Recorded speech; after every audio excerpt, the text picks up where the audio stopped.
কেউ দেয় না, বাড়লে সুবিধা হয়। সামনে চটান বাড়ি, গরু গরু তো দেখা যাচ্ছে না,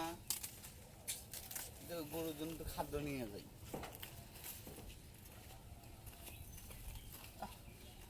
রোজ মর খাওয়া রোদ উঠছে।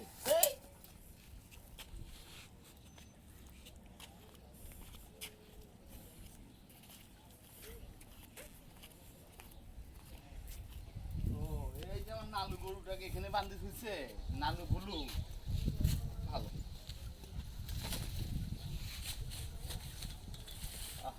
থাক বাবা, তার একটি আমার গাভীটা অনেক সুন্দর, এবারকার নতুনই যে কিনেছে তো, সে কারণে যদি আমার গাভীটাকে যদি ভালো লেগে থাকে সবাই একটু জানাবেন। নে খা খা খা খা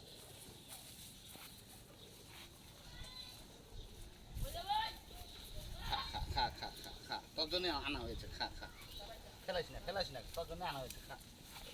খা খা খা খা খা।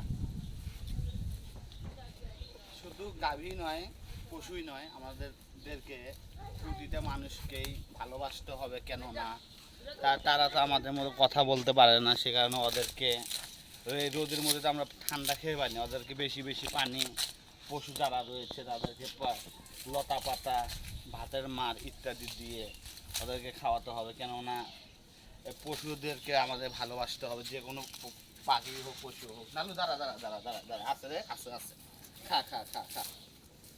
যাই হোক, আমার গরুটাকে কেমন লাগছে সবাই একটু জানাবেন। কেননা নিজের গ্রাম থেকে ভিডিওটা বানালাম আপনাদেরকে দেখানোর জন্য। ধন্যবাদ সবাইকে।